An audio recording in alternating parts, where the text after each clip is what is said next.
আমরা আজকে আসলাম একটা বাঁশের ব্রিজ আপনাদেরকে দেখানোর উদ্দেশ্য নিয়ে, যে এখন যে মানুষ এখনও বাঁশের ব্রিজ ব্যবহার করে একদিক থেকে আরেক দিক থেকে পারাপার হন।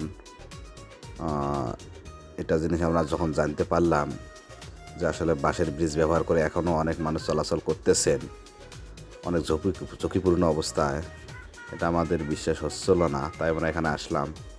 দেখেন, আমার বড় ভাই, সিনিয়র ভাই, উনি ব্রিজটে পার হচ্ছেন, আমি তার পিছে পিছে আসতেছি।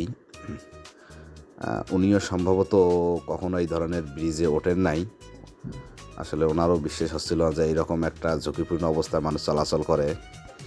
এই জন্য উনি সামনের দিকে চলে গেলেন। দেখি আমি আগে পারাপার হই। আমিও অবশ্য তার পিছে পিছে আসতেছি। মনে হচ্ছে উনি একটু সকলকে দেখাচ্ছেন যে আসলে আমি হাতছাড়ি দিয়ে একটু দাঁড়াইলাম, দেখি পড়ে যাই কি না। না, পড়ে যান নাই।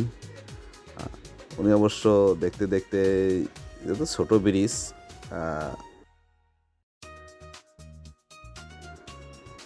এখন হয়তো পার হয়ে যাবেন। ওনারও ভিতরে একটু ভয় ভয়ে কাজ করতেছে, যেহেতু কখন উনি এরকম ব্রিজে ওঠেন নাই। এই জন্য একটু ভয়ে ভয়ে দেখে শুনে পা ফেলাচ্ছেন।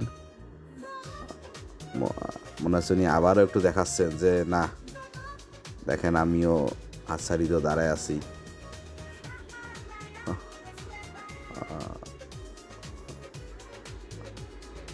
মনে হচ্ছে এখন ওখানে পার হয়ে যাবে, কারণ উনিও চাচ্ছে যে তাড়াতাড়ি পার হয়ে যেতে পারলেই বাঁচি যায়। কেননা যদি পড়ে যাই। এক পর্যায়ে উনি পৌঁছে গেলেন। উনি পার হয়ে গেছেন। মনে হচ্ছে যে কোথা থেকে পার হইলাম।